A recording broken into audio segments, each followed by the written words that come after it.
तकरीबन 2 साल के गैप के बाद कोई सियासी बात यहाँ करूँगा। इस तरफ के दोस्तों से दरख्वास्त है कि मैं हमेशा एहतराम का दामन नहीं छोड़ता, लेकिन अगर मेरी कोई बात आपको सख्त लगे तो उसका जवाब दलील से दीजिएगा। मैं बैठा हूँ, अगर ज़रूरत हुई, वैसे ज़रूरत मैं महसूस नहीं करता, लेकिन मैं रिस्पॉन्ड कर दूँगा। दरख्वास्त होगी, मेरी बात पाकिस्तान के मफाद में मैं करना चाहता हूँ। मैं सिर्फ बतौर पाकिस्तान तहरीक इंसाफ के एमएनए के तौर पे नहीं, इस मुअज़्ज़ज़ ऐवान के एक मेंबर और 25 करोड़ अवाम के एक नुमाइंदे के तौर पे एक बात करना चाहता हूँ। अल्लाहुम्मा सल्लि व सल्लिम मुबारक अला सय्यिदिना मोहम्मद व अला आलि मोहम्मद। कहता हूँ वही बात, समझता हूँ जिसे हक, मैं ज़हर हलाहल को कभी कह न सका कंद। अपने भी खफा मुझसे हैं, बेगानी भी ना खुश। कहता हूँ वही बात, समझता हूँ जिसे हक। मेरे दोस्तों और मेरे भाइयों, आज से 2 साल पहले 9 अप्रैल की रात, जब आप मेरे बहुत से बहन भाई जो वहां बैठे हैं, आप यहां विराजमान थे और मैं हुकूमती बेंचेस पे पीछे शेख साहब के यहां मैं बैठा हुआ था, जो मेरी कुर्सी थी, और मेरे सामने मेरे लीडर की कुर्सी खाली थी। और मुझे ये लगा कि जिस तरह 3.5 साल मैंने अपने हुकूमत का दिफा किया, जो मेरी ड्यूटी थी, उस रात भी मैंने अपना फर्ज निभाना है। मुझे बहुत से लोगों ने पूछा बाद में, पूरे पाकिस्तान में जब मैं गया हूं, कि आपको इस तरफ बैठे लोगों से डर नहीं लगा? वो 170-172 थे। मैंने कहा नहीं, सियासी इख्तिलाफ था, लेकिन वो मैं उनको अपना जाती दुश्मन नहीं समझता था। तो आज जो मैं ये बात करना चाह रहा हूं वो ये है कि जब पिछले 2 साल की तरफ मैं मुड़ के देखता हूं तो मुझे वही कहानी, खुर्शीद शाह साहब आपकी भी तवज्जो चाहिए, आप मेरे कायदे हिज़्ब इख्तिलाफ रहे हैं, तो मुझे वही कहानी रेप्लिकेट होती नजर आती है जो आज से 50 साल पहले इस ऐवान के एक मुंतखब कायद ऐवान को जब फांसी के तख्तेदार पे लटकाया गया। पाकिस्तान तो नहीं बदला, फर्क सिर्फ यह है कि कभी हथकड़ी डाल के नवाज शरीफ की तरह जहाज में बैठा के मुल्क से दरबदर कर दो, कभी बेनजीर भुट्टो की तरह, शहीद की तरह। बाप फांसी पे चढ़ चुका है, बेटी को पाकिस्तान में रहने की इजाजत नहीं, मां समेत उसको मुल्क से दरबदर कर दिया गया, जो वो पता नहीं 17, 18 या 20 साल की होगी, मुझे नहीं पता, but she was young and unmarried at that time. वापस आती है, फिर दरबदर की जाती है, and she was forced to go to exile once again, and her life ended in Liaquat Bagh, where she was martyred on 27 December 2007। वही लियाकत बाग जो एक और लीडर हमारा कायदे आजम का दायां हाथ खा चुका है। रावलपिंडी में, रावलपिंडी जहां से पाकिस्तान को मजबूत होना था, मजबूत होना है और मजबूत होगा, उसी रावलपिंडी में लियाकत अली खान शहीद हुआ। वही लियाकत अली खान जो मुझे एजाज हासिल है, मेरा दादा पीर मोहम्मद खान उसका कायद आजम का एक अदना कारकुन था। लियाकत अली खान साहब तहरीक पाकिस्तान में मेरे गांव, और आपको सर पता है, आप इलाके को जानते हैं, मेरे गांव अमीर मकाम साहब से मुखातिब हूं कि स्वाद जब जाते हैं हाथियान और शिरगढ़ से आप गुजरते हैं मेरे भाई, मेरे गांव लियाकत अली खान साहब आए, मेरे घर में क़याम किया, सरदार अब्दुल रब नश्तर उनके साथ थे, और वहां से 47 में काफिले गए पाकिस्तान को आजाद करने के लिए। मिंटो पार्क, जिसको फिर बाद में वहां मीनार पाकिस्तान बना, वहां पीर मोहम्मद साहब, गुलाम मोहम्मद खान लूखवड़ और खैबर पख्तूनख्वा से मुस्लिम लीग के काफिले लेके गए। वही मेरे लीडर इमरान खान साहब के वालिद इकराम उल्लाह नियाज़ी भी वहां मौजूद थे। तो जब हम भी पाकिस्तान बनाने वाले हैं, आप भी पाकिस्तान बनाने वाले हैं, तो फिर बार बार क्यों हमें ये कहने की जरूरत पड़ती है कि निसार में तेरी गलियों के ए वतन जहां चली है रस्म के कोई न सर उठा के चले, जो कोई चाहने वाला तवाफ को निकले, नजर चुरा के चले, जिस्म जा बचा के चले। मेरे भाई तार और छोटा भाई बैठा है, मैं एहतराम करता हूं आपकी जमात की सियासी लीडरशिप की जदोजहद का जो अगर उन्होंने की है, लेकिन जहां हम इस बात को कंडेम करते हैं कि जब एक ताले आजमा परवेज मुशर्रफ ने एक मुंतखब वज़ीर आज़म जिससे हमें लाख इख्तिलाफ है, कभी मैं मुस्लिम लीग नून का ना वोटर रहा हूं, ना सपोर्टर रहा हूं, ना कारकुन रहा हूं, लेकिन हथकड़ी डाल के जब मुल्क बदर किया गया तो फिर आपसे भी एक्सपेक्टेशन है कि आपका भी लाख इख्तिलाफ होगा। लेकिन जब आप यहां तशरीफ फरमा थे, यही शहबाज शरीफ साहब कायद हिज़्ब इख्तिलाफ की कुर्सी पे होते थे, सामने असद भाई, जो मेरी शमूलियत मेरे इनके हाथ में हुई, हमने तहरीक इंसाफ में जब शमूलियत की, मैं जब बाकायदा शामिल हुआ, असद कैसर साहब 2011 में आए, हमें शामिल किया, उसी कुर्सी पर बैठे होते थे। 1996 में मेरे खानदान ने, जब चिराग निशान था, इमरान खान का भला नहीं था, तब मेरे खानदान ने वोट किया है। लेकिन वहां उस कुर्सी पे जो आदमी बैठा होता था, इमरान खान, वो चाहे आप उसको पसंद ना करें, आपको पसंद ना आए, लेकिन कायदे ऐवान तो था। उसको इसी पाकिस्तान में वजीराबाद में गोलियां मारेगी, 4 गोलियां खा के वो बैठा है अडयाला जेल में। क्या अडयाला गुंटानामो वे है जनाब स्पीकर साहब, डिप्टी स्पीकर साहब? वहां पाकिस्तान का आईन नाफिज अमल नहीं। आज भी हम अपने लीडर से नहीं मिल सकते। कल पाबंदी दोबारा लगी है। मैं बतौर इस ऐवान के एक मुंतखब मेंबर की, जब मैं जेल में था, मैं एक्सपेक्ट करता था कि ये ऐवान इमरान खान के लिए नहीं, अपने एक साबिक कायदे ऐवान के लिए खड़ा होगा। यहां से मुजम्मती करारदादें पास होंगी और यहां वोट को इज्जत दो कि हमारे साथी या बेनजीर भुट्टो और भुट्टो साहब की, उनकी अलमनाक जो हादसात हुए हैं, उनके दाई, उनके अमीन खड़े होंगे और वो कंडेम करेंगे और वो डिमांड करेंगे कि पाकिस्तान के एक साबिक वजीर आजम पे जानी हमला किसने किया, ये किसका सिक्योरिटी फेलियर है। वो कैमरे जो जज साहिबान के बेडरूम्स में लग सकते हैं, उन कैमरों से वो दहशतगर्द कैसे छूट गए जिन्होंने जाके कभी बेनजीर को शहीद किया, कभी इमरान खान पे हमला किया।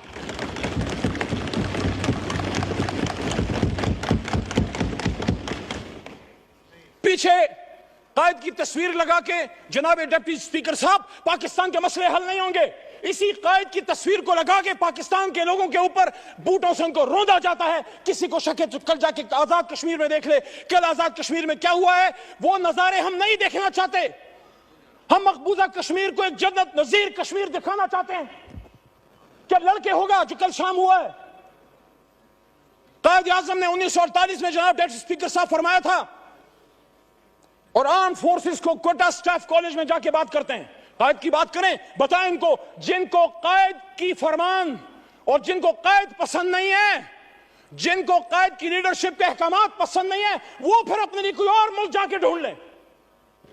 पाकिस्तान में रहना है तो कायद की स्टेटमेंट्स, उनके हुक्म पे पाकिस्तान चलेगा। 1948, founder of Pakistan Quaid Azam Mohammad Ali Jinnah staff college says, arm forces को कह रहे हैं, आई होप इसको बीप ना कर दिया जाए, ये कायद आजम का फरमान है, इमरान खान का नहीं। आपको आदत पड़ गई है बीप करने की। आई वॉन्ट टू रिमेंबर, आपकी इजाजत से, that the executive authority flows from the head of the government, which is the chief executive, which is the prime minister of Pakistan. उसको गवर्नर जनरल होते थे sir. This is the legal position. Do not forget that the armed forces are the servants of the people. मत भूलें कि arm forces पाकिस्तानियों के खिदमत गुजार हैं। You do not make national policy. Arm forces को कह रहे हैं कि आप नेशनल पॉलिसी नहीं बनाते। It is we the civilians. ये सिविलियन लीडरशिप, ये जो 25 करोड़ की नुमाइंदा, ये जो गुलदस्ता इधर बैठा है, फॉर्म 47 या 45 पे बाद में आएंगे। इस वक्त ऐवान की बात है, यहां से पॉलिसी बनेगी। मैं नहीं कह रहा, वो कह रहा है। This is the legal position. Do not forget that the armed forces are the servants of the people. You do not make national policy. It is we, the civilians, who decide these issues, and it is your duty to carry out these tasks with which you are entrusted. क्या 1958 में हुआ? क्या 1977 में हुआ? क्या 1998 में हुआ? मैं जब 16 फरवरी को एक लंबी जुदाई, लंबी कैद के बाद पहली बार अपने लीडर इमरान खान साहब से मिला, उनसे मैंने जब बात की, उन्होंने फतह मक्का मॉडल की बात की मेरे सामने जेल में, गोलियां खा के। और ये आमिर डोगर साहब, चीफ विप साहब इस बात के गवाह हैं, और हमारे साथ सरदार लतीफ खोसा साहब भी मौजूद थे, वो भी इस बात के गवाह हैं कि उन्होंने कहा कि जिस तरह हुजूर सल्लल्लाहु अलैहि वसल्लम की फरमूदात पे गैर मुस्लिमों ने अमल किया। फिर उन्होंने एग्जाम्पल दी नेल्सन मंडेला की ट्रुथ एंड रिकंसिलिएशन कमीशन की, कि उन्होंने सच बोल के पाकिस्तान को ठीक कर, अपने मुल्क को ठीक कर दिया। उन्होंने कहा मैं जाती इंतकाम पे बिलीव नहीं करता, जाती इंतकाम नहीं लूंगा। हां, जिसने कोई जुल्म किया है अदालत जाने और कानून, लेकिन सियासी इंतकाम नहीं, लेकिन सच बोलेंगे तो ट्रुथ एंड रिकंसिलिएशन कमीशन बनेगा। ये जो इस तरफ से वज़ीर आज़म के मुशीर, हालांकि उनको हम वज़ीर आज़म हमारा उसूली मौक़िफ़ नहीं मानते, लेकिन एक उनकी तरफ से दावत आई है राना सनाउल्लाह साहब की तरफ से मुज़ाकरात की, आसिफ ज़रदारी साहब की तरफ से भी दावत आई मुज़ाकरात की। मैं आज तहरीक इंसाफ की तरफ से ये बात यहां रखना चाहता हूं कि कब इमरान खान साहब ने मुज़ाकरात से इनकार किया?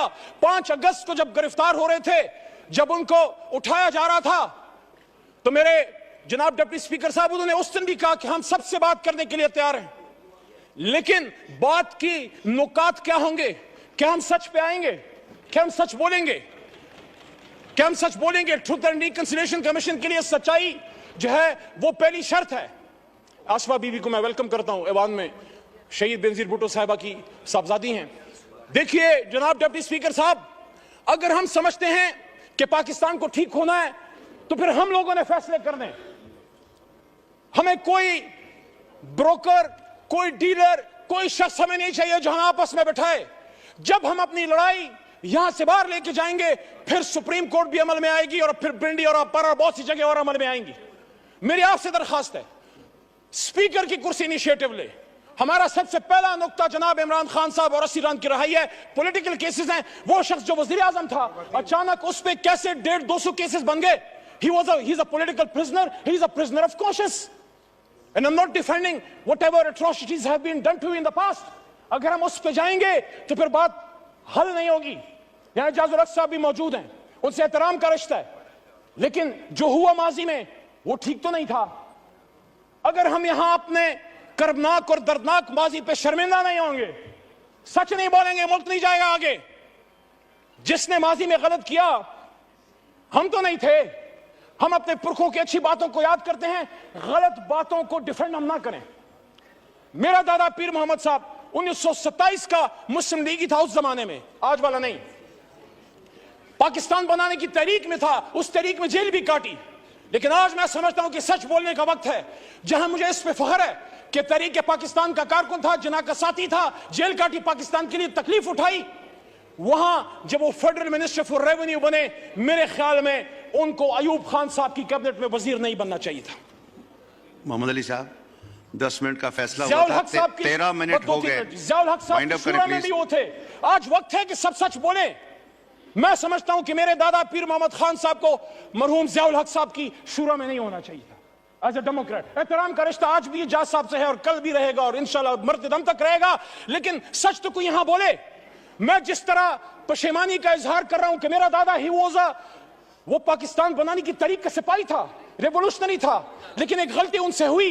मैं एक्सपेक्ट करता हूं कि मेरा छोटा भाई है बिलावल साहब, चेयरमैन है तहरीक पीपल्स पार्टी का, उनके खानदान ने कीमत चुकाई है, लेकिन उनके दादा भी फॉरेन मिनिस्टर थे, जुल्फिकार अली भुट्टो साहब अयूब खान साहब के साथ। हम सबको उन सच्चाइयों की तरफ आना पड़ेगा। बाद में उन्होंने कीमत चुकाई, जिसको हम आज अप्रिशिएट करते हैं। मैंने अपने लीडर से ज्यादा आपके लीडरान की बात की है, लेकिन आज मैं ये बात दोबारा रखना चाहता हूं कि इमरान खान साहब ने, क्या आप ये समझते हैं कि क्या सिर्फ उनकी किसी गलत पॉलिसी की वजह से इमरान खान साहब को घर भेजा गया? मैंने 2 साल पहले भी ये बात की डिप्टी स्पीकर साहब, और आज भी इस बात पे कायल हूं। जब इस सवाल में अकेला खड़ा था, मैंने वहां ये बात की थी कि इमरान खान को इस बात की सजा दी गई है कि जिस बात की सजा हमेशा पाकिस्तान में कोई भी जो आजाद पॉलिसी बनाना चाहता है, हमसे पहले जिस भी लीडर के साथ हुआ है, आप सबको पता है कि उन्होंने पाकिस्तान की 1 इंच जमीन किसी गैर मुल्क को देने से इनकार किया। और जब यहां 2 OIC कॉन्फ्रेंसें की और जब मुस्लिम ब्लॉक की बात की, उम्मत मुस्लिमा को इकट्ठे करने की बात की, तो यहीं पे बिलावल साहब मौजूद थे। वहां से मैंने उनको बात की कि बिलावल साहब, आपके नाना ने भी मुस्लिम उम्मा को इकट्ठा किया, मेरे लिए 2 बार इकट्ठा किया। शुक्रिया। 15 मिनट हो गए, 10 मिनट का फैसला था। माइक खोले मोहम्मद अली साहब, वाइंड अप करें। तो उस जुर्म की पादाश में आज इमरान खान साहब जेल में पड़े हुए हैं। ये दाग दाग उजाला, ये शब गजीदा सर, ये वो सहर तो नहीं जिसका इंतजार था। ये वो सहर तो नहीं। कायद आजम ने इसलिए कुर्बानी दी थी कि आज हमारे फैसले कोई और करेंगे, और वो कौन है? जब अपने लिमिट में रहेंगे हमारे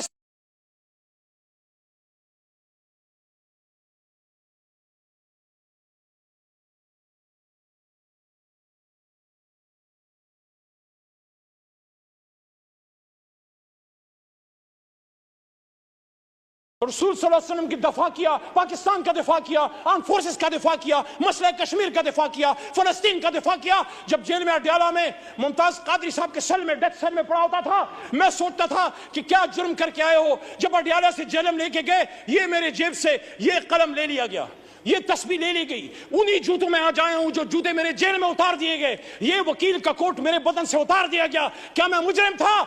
मैं अपने अल्हम्दुलिल्लाह इस काले कोट पे फख्र करता हूं जो पाकिस्तान बनाने वाले का कोट है। शुक्रिया। कलम की तस्लीम मत शुक्रिया। करो। शुक्रिया। शुक्रिया। शुक्रिया। शुक्रिया।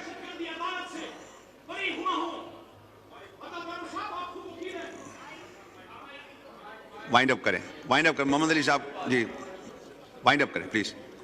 मैं दहशतगर्दी अदालत मर्दान से बरी हुआ। जब मैं अदालत में पेश हुआ, पहले तो 3MPO था, लेकिन मेरे पे दहशतगर्दी का दफा, आर्मी एक्ट जिसकी सजा मौत है। क्या मैं दहशतगर्द हूं? क्या अली मोहम्मद दहशतगर्द है? मर्दान ने तो पाकिस्तान बनाया है, मर्दान के बेटे को दहशतगर्द बना के पेश किया। मैं उन जज साहबान अदालत को सलाम पेश करता हूं जो किसी प्रेशर में नहीं आए, और हाई कोर्ट पेशावर के हुक्म पे मैं फिर रिलीज हुआ। तो मैं DGI SPR साहब से पूछना चाहता हूं कि आप मुझसे कौन माफी मांगेगा? और यहां मुबारक जेब आया है जिसकी बूढ़ी मां कल यहां पे आई, उसका भाई रेहान जेब शहीद हुआ, उसकी बूढ़ी मां से कौन माफी मांगेगा? फिर माफियों के चक्कर से निकले और आओ वहां पे बैठते हैं। सियासी, आखिरी बात, सियासी जमातें बैठे मसाइल का हल निकालें, वरना यही होता रहेगा। किसी चोर दरवाजे से आने की जरूरत नहीं है, पिड्डी जरूर जाएं, सिरी पाए खाने जाएं, गेट नंबर 4 से परहेज करें। आए तो अवाम की ताकत से आए, फॉर्म 47 पे ना आए। और जब भी आए, जब अवाम आपके पीछे होगी, पाकिस्तान आपके पीछे होगा, अल्लाह आपके पीछे होगा। और इसी बात के साथ जो मैंने 2 साल पहले की थी कि वकुल जाल हक़ व ज़ाक़ल बातिल इन्नल बातिल कान ज़हूक़ा, और कह दीजिए ए मेरे हबीब कि जब हक आता है तो बातिल मिटता है, और बातिल तो है ही मिटने के लिए। पाकिस्तान जिंदाबाद, पाकिस्तान की जमहूरियत जिंदाबाद। शुक्रिया।